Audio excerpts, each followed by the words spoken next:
What's your country's weird taboo? Story 1. In Alaska, you can be put in a phone registry to go and pick up a roadkill moose off the side of the road.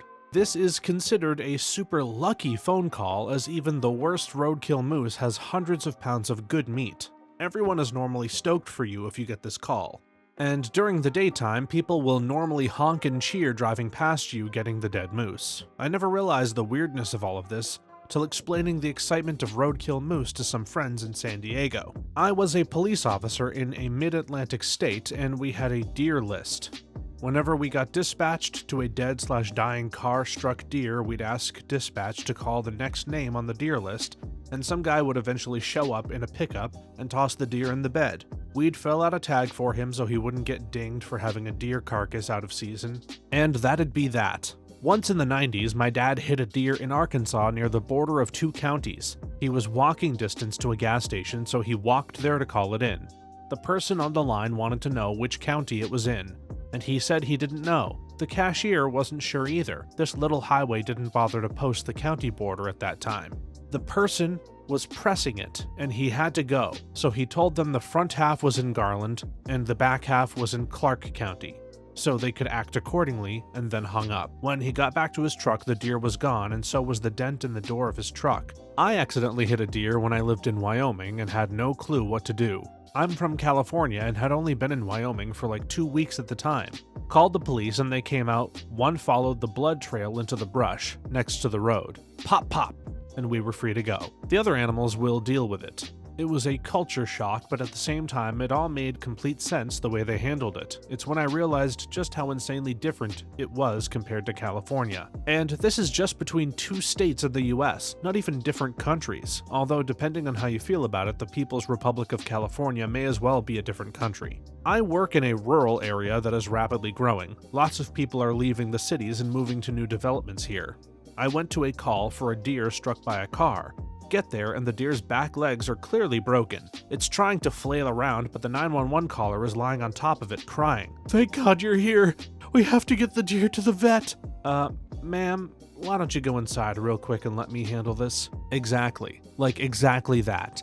And also, that's really funny in a crazy way, picturing this lady laying on top of this huge injured animal like someone was gonna actually put work into saving it with 2 broken legs. I wasn't sure it was still alive and wasn't stupid enough to go looking for an injured and scared 1,000-pound animal in the pitch dark by myself. There was a blood trail, but like, come on, I wasn't about to follow it. Though I'll never forget the sound the poor thing made when it got hit. I did ask if I had a firearm with me, and if I could have done that myself. They looked at me. I was very small back then, a 5'7", 100-pound little woman, and said, "We'd probably prefer if you called us." My truck still had Cali plates, and they probably made some assumptions about me, so they would have been right about that. And I don't even know why I asked. I had never been hunting before. I don't think I'd have been able to do it anyway. I was glad they were so quick about putting it down so it didn't suffer any longer. Story 2. In Germany, mowing your lawn or other noisy activities on a Sunday. Same in Norway. Protected by the law of holy day peace. Sundays are meant for rest, and they are regarded as a holy day, equal to all other bank holidays, typically all the red days in the Christian calendar. On Sundays, the shops are closed, we rest, and we don't disturb the neighborly peace with loud activity noises. No lawnmowers, no hedge trimmers, no renovations, no nothing. Only peace and children playing. I love it so much, it's my favorite law in this country. I live in the US, and my neighbor leaf blows his lawn every single day, no matter what the season or how many leaves are even in his yard. He uses 2 leaf blowers at the same time, a backpack and just a regular handheld one, and he's out there doing it for a solid hour or so. It's wild. Like in the winter, he just blows snow around. Other than that, great guy.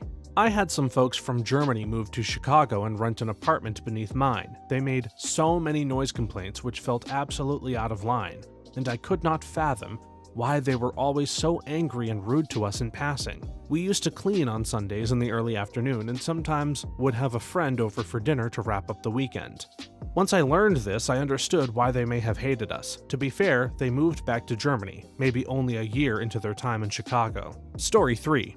I just went to Germany for the first time. I'm from the US. My colleague from Germany went to grab me a glass of my beer, and I said that I could just drink it from the bottle. And you could almost hear a pin drop when about 10 Germans spun around to stare at me. One of them said, "Lady, that's a wheat beer. It must be drunk out of a glass." Related, putting British ale in the fridge is a huge taboo, but apparently in Germany and elsewhere it's absolutely unthinkable not to. I brought some British beers to my friend in Germany and practically had to fight her German husband not to put them in the fridge. He was so confused. "Where are the beers that I brought?" "Oh, I put some in the fridge." "What? No, we have to take them out. It's ale. It doesn't go in the fridge." "But it's beer." "This is ale. It's not meant to be served chilled ice cold. It'll taste disgusting. We have to take it out." "But beer goes in the fridge. I'm not drinking warm beer," confused German noises. When they eventually tried it, they reacted like I'd handed them a plate of warmed vomit and practically held their noses trying it, until they took a sip and realized, oh, this isn't terrible, I guess. Germans. Yep, you can drink every kind of beer out of the bottle straight if you want. I mean, in a restaurant it's common to use a glass because it's more polite and tidy, but if you sit around with friends, straight from the bottle is fine. Except Weissenbier. That stuff you have to drink from a glass, in part because of the wheat particles that sit on the bottom for it to mix back into the beer. Common sense around here. Everything else is fine as you want though. Germans have all kinds of weird rules about beer, food, and etiquette. I had a German waiter chastise me for not aligning my fork and knife properly to let him know I was done with my meal. Dude, my plate was empty. I couldn't possibly not be done. Also, you came over to chastise me, so clearly you already knew the score. A lot of the time I lament US tipping culture, but getting a freaking talking down to by a waiter in Germany reminded me that at least back home they remember that we are the customers.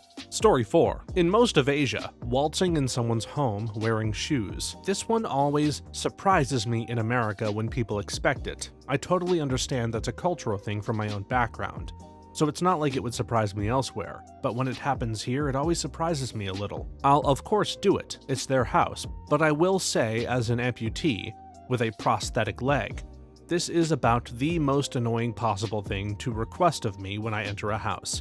I don't show that and am polite about it, but it's so obnoxious to take shoes off of a prosthetic, adjust the prosthetic, and later put the shoe back on and have to readjust the prosthetic, all while standing there like an idiot, trying to balance, and other people have to put their easy-to-put-on shoes back on in under 4 seconds. I used to work in people's houses, in the trades, and there were a lot of times I felt my feet and shoes were cleaner than the house I was stepping into and didn't even hesitate to keep them on. I guess some Americans are just freaking filthy. My default move was to de-shoe, however. I've also had homeowners insist I wear socks on their precious floor, and I ended up stepping in animal piss. One time I had a guy demand I wear 2 booties over my socks, and I ended up kneeling in animal piss. I've had to dodge piles of excrement. I've stepped on sharp objects. Thank freaking God I don't have to do that crap anymore. People are... Story 5. USA, eating horse meat. Apparently, this is relatively common in France or Italy, but would be greeted by horror over here. A lot of people in my entourage are staunchly disgusted by horse meat.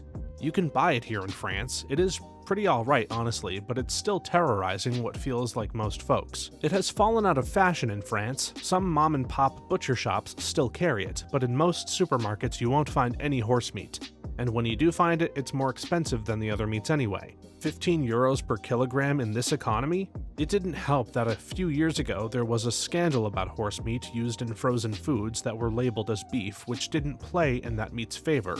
But I think beyond that, people's attitudes are just changing. I studied abroad in Prague in college, and in one of my business classes, there were 2 people from Georgia. We had a project to make up a business and build a marketing campaign for it. The other American kids and I shot a look at each other when the Georgian dude stood up and started marketing canned horse meat to us.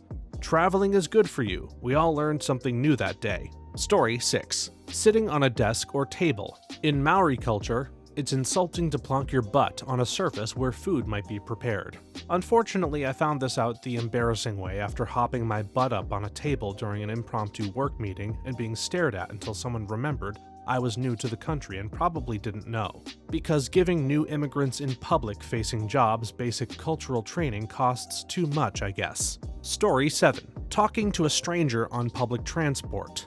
I would tell friends and family visiting me in New York City that if they needed directions in the subway, almost any New Yorker would gladly offer assistance and probably walk them to the platform stairs. Under all other circumstances, the best move was to avoid eye contact and read a book or magazine. I had this happen to me once. I was looking at the subway map, scratching my head and looking totally clueless. Two guys approached me and were asking me where I was going, and then they were arguing about the best route. The one route was direct but took 20 minutes, while the other was a transfer, and I had no idea what that meant. The best part was they had stereotypical Italian voices, so it was funny. Guy 1. He's from out of town, he doesn't know the subway. Guy 2. You're giving him the long way, he ought to take this route. He's never gonna figure it out, and it goes through a bad part of town. Okay, what's the easiest way? I took the longer but easier way and got there safely. Seriously, two guys were arguing on my behalf to get my sorry ass somewhere. I've only been to New York once. A friend booked a TV show that was filming in NYC, so he moved there. The studio got him an apartment on Perry Street, so when I booked my flight, having almost no clue about anything East Coast related, I decided to take a red-eye to Newark, take the train to Penn Station, and walk to his apartment. It's about 8 or 9 a.m. on a weekday in September. I exit Penn Station and attempt to get my bearings, and I'm looking at my phone while pulling my little suitcase with me. A man in a very nice suit and coat walks up to me and says, "Where are you headed?" I let him know I'm looking for Perry Street. He gives me the, "You go a few blocks that way, turn left on this street, you'll see some road work on the left, and that's Perry Street," sort of directions. I thank him, and for a moment I'm thinking, holy crap, New Yorkers have the wrong reputation. They're so freaking nice. This guy just helped me for no reason. So again, I say thanks, and without skipping a beat, he starts walking away and says, "You don't have to thank me, just get the hell out of the way. People have places to be." I couldn't have asked for a more perfect introduction to New York. When I was younger, I sat next to an old woman on the bus. She knew absolutely nothing about me, but could tell I was a high schooler. She started telling me that I better go to uni or she would beat me up. I was wondering if I went crazy, or if my dad hired someone to convince me to go to uni. I didn't go and got away without getting my butt beat by the random lady on the bus. Story 8. Standing next to a stranger closer than 6 feet unless the lack of space forces you to stand that close. Google Finnish bus stop. I wish it was like this in the US. People are always up your ass, standing in front of the product they want to look at, prepared to have someone basically smelling your armpit without saying excuse me. I was raised by a South American mother, so I was raised to hate having people stand so close to me. Story 9. Making poutine with crinkle-cut fries. Hi, I'm Canadian and I love crinkle-cut poutine. Has to have curds though. Shredded cheese is just the completely wrong ingredient. Chili cheese fries though, that's where you use shredded cheese. Crinkle-cut poutine and other poutine modifications is not really taboo in most of Canada. Just for the poutine snobs in Ontario and Quebec. Quebec, in my experience, is less snobby about it. I'm from Quebec, and I choose to be as snobby as possible about poutine to hide my insecurity about being bad at French. In reality, poutine is almost like pizza, in that it's hard to make it truly bad. The issue with crinkle-cut fries is they are almost guaranteed to be frozen, which is just not as good as properly hand-cut and blanched fries. So it's not really the cut that's the issue. Story 10. Breaking spaghetti. I'm French from an Italian family. I always thought breaking spaghetti was a joke thing because it didn't make sense to me until I went to eat at a friend's house, and I was so confused when they actually broke it. I used to do this for the kids, and still do it once in a while, mostly with angel hair. It fits in the pot that we use the most, and it makes it easier to get perfect-sized bites on your fork. For some reason, YouTube recently started feeding me videos of Italians getting upset and being highly critical of American Italian food.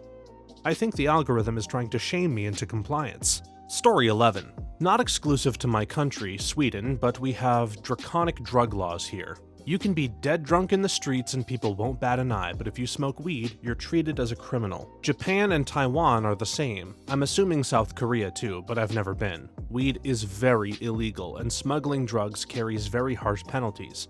But a drunk sleeping it off in some alcove or on the sidewalk is just a mind your step, mind your business kind of thing.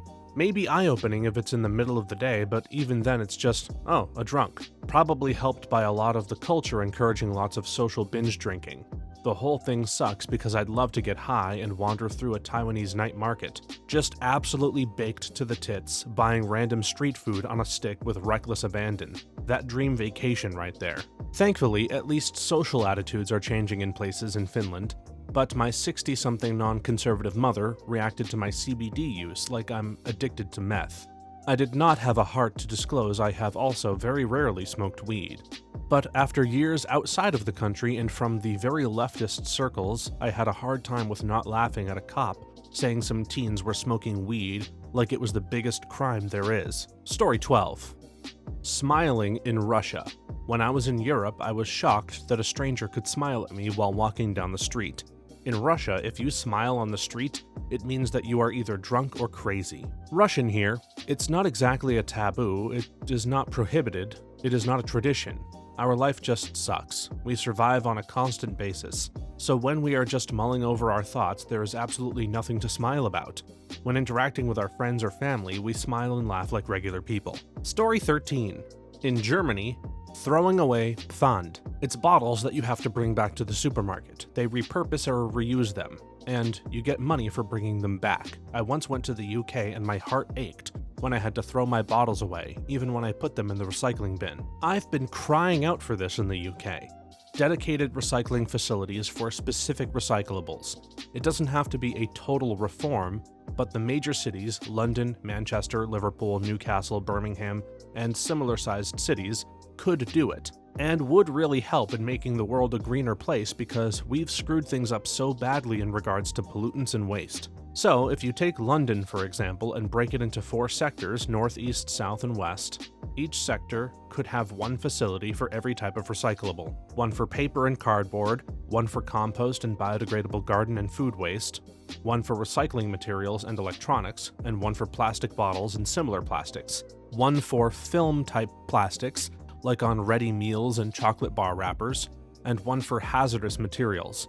Doing that pretty much eliminates the need for regular household waste collection. Not only does it help with the sustainability and carbon footprint of major corporations as well as the public, but it creates a ton of jobs. In Oregon, you never see discarded beer or soda bottles or cans. There's a 5-cent deposit redeemable at any store. Any discarded bottle or can will be harvested immediately by the homeless. When I was in high school, we cleaned the stadium after football games. It was common to pull in $100 from empties.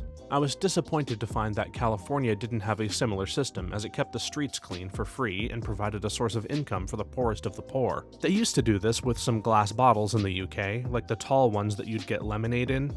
In the 70s, as a kid, I'd go around finding them and taking them to a local out-of-license newsagent, and they'd give you 5 pence, or was it 10 pence? I forget. Per bottle. Sometimes they'd reject some of your bottles, saying they don't take those ones, so you'd go to the nearest off-license newsagent and usually the next one would pay out. Or maybe you had to visit a third one. It was a good way of getting some free money to buy sweets as a kid. Don't know when they stopped doing it, mid to late 80s maybe? Story 14. Walking on the public grass, Austria. Even when they're drunk, a proper Austrian will not walk on the grass in a public garden. If you immigrate here and you start to avoid it subconsciously, you know you're assimilating. There's a similar thing in Paris. There's some grass you can walk on and some not. It felt really weird the first time I saw this in Paris. In London, where I come from, if the sun comes out, then there will be people sitting all over the grass in all major parks. The grass areas are for everyone to enjoy. I really love Paris, but the parks felt a bit almost sterile, with nobody allowed on the grass. There were a few metal chairs around the edge, but nowhere near enough. Not having your baby sleep outside for naps, it's really frowned upon if you don't. It's basically seen as neglect if you don't here. Like, you don't want what's best for your kid. My own daughter was born on Halloween and slept outside from the time she was a few weeks old until she outgrew her pram. And it does come with a lot of pros, as you don't have to be home for nap time and they can just sleep anywhere. We also have them sleep outside cafes, restaurants, shops, etc. So I did a lot of shopping while I was on maternity leave. And it's all year round, down to -10 degrees Celsius. We have special sleeping bags with 2 layers that can be taken out or combined to fit the weather. The sleeping bag is filled with down. The pram itself is insulated too. In the coldest winter, my daughter would be wearing her regular clothes plus a wool suit over. Wool socks, wool mittens, and a cotton balaclava covered by a wool balaclava. That's enough down to the -10 degrees Celsius, or 14 degrees Fahrenheit, I think. We have a thermometer in the baby monitors that alerts us if the temperature rises or falls inside the pram. But my daughter has slept outside in a snowstorm and she was toasty warm when she woke up. Story 16. Cashiers with seats. I think the 1 in 1,000 assholes that complain about basic comfort need to do their job for a week and see if they like standing for no reason for hours. I remember when I traveled to South America from the US and noticed 3 things on my first day. 1. Bathroom stalls are more private. Stalls in the US must include a gap for people to peek while you poo. 2. Cashiers had chairs.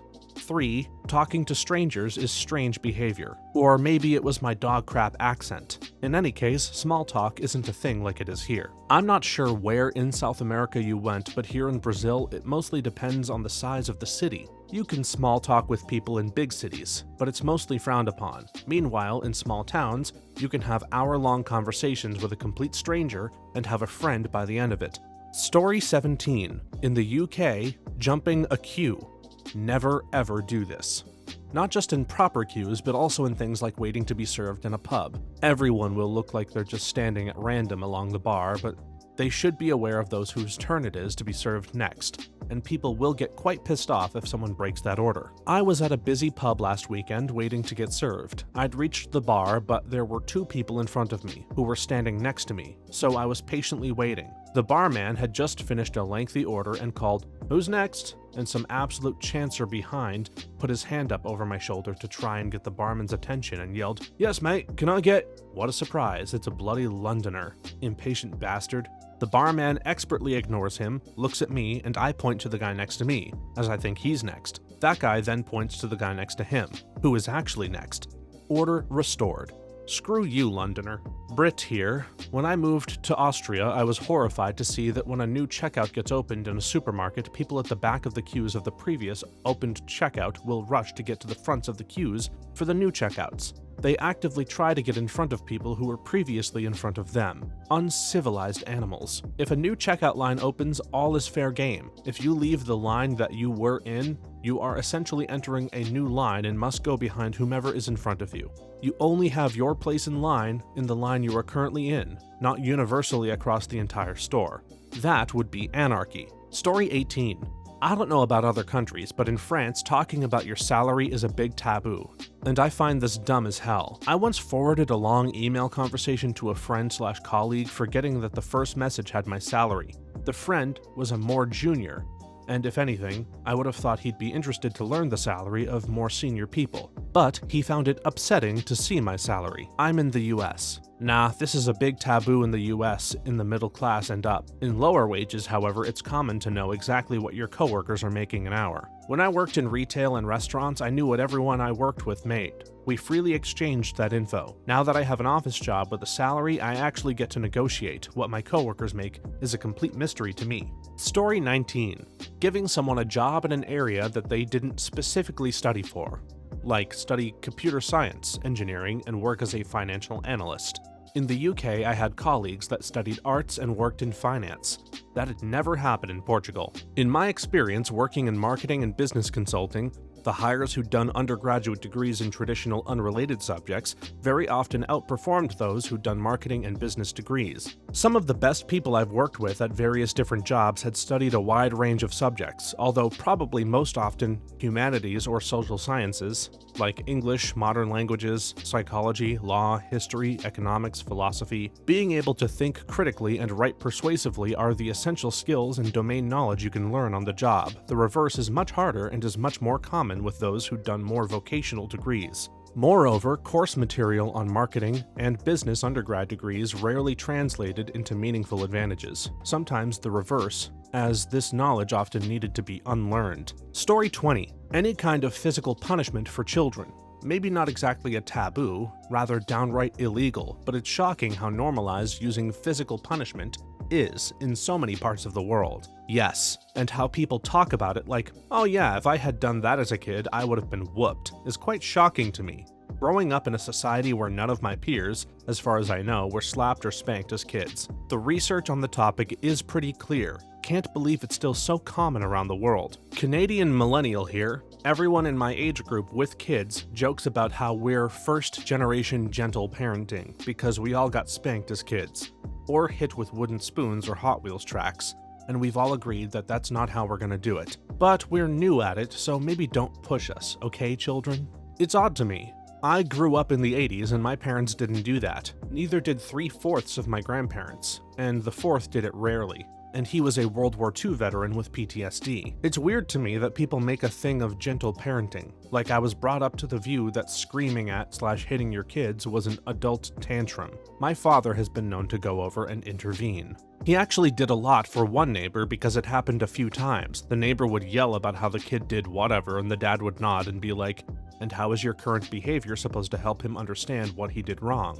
Just so calmly. At first, the neighbor would end up absolutely spluttering with fury, but dad was bigger than him, so he'd end up storming off, leaving the kid with my dad.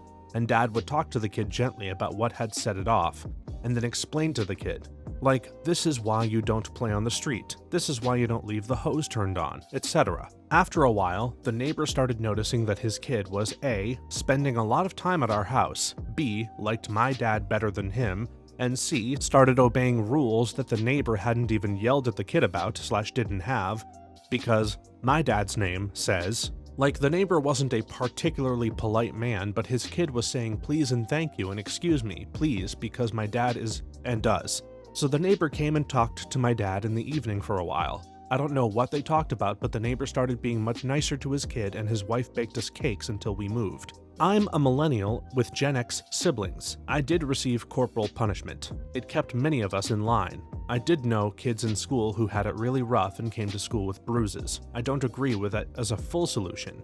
However, I've met adults in Sweden who don't even know the meaning of corporal punishment, and it shows. In my honest opinion, a good ass whooping would have kept them from being the undesirable POS they grew up to be. Story 21. Foraging or even walking through private land. Safe passage.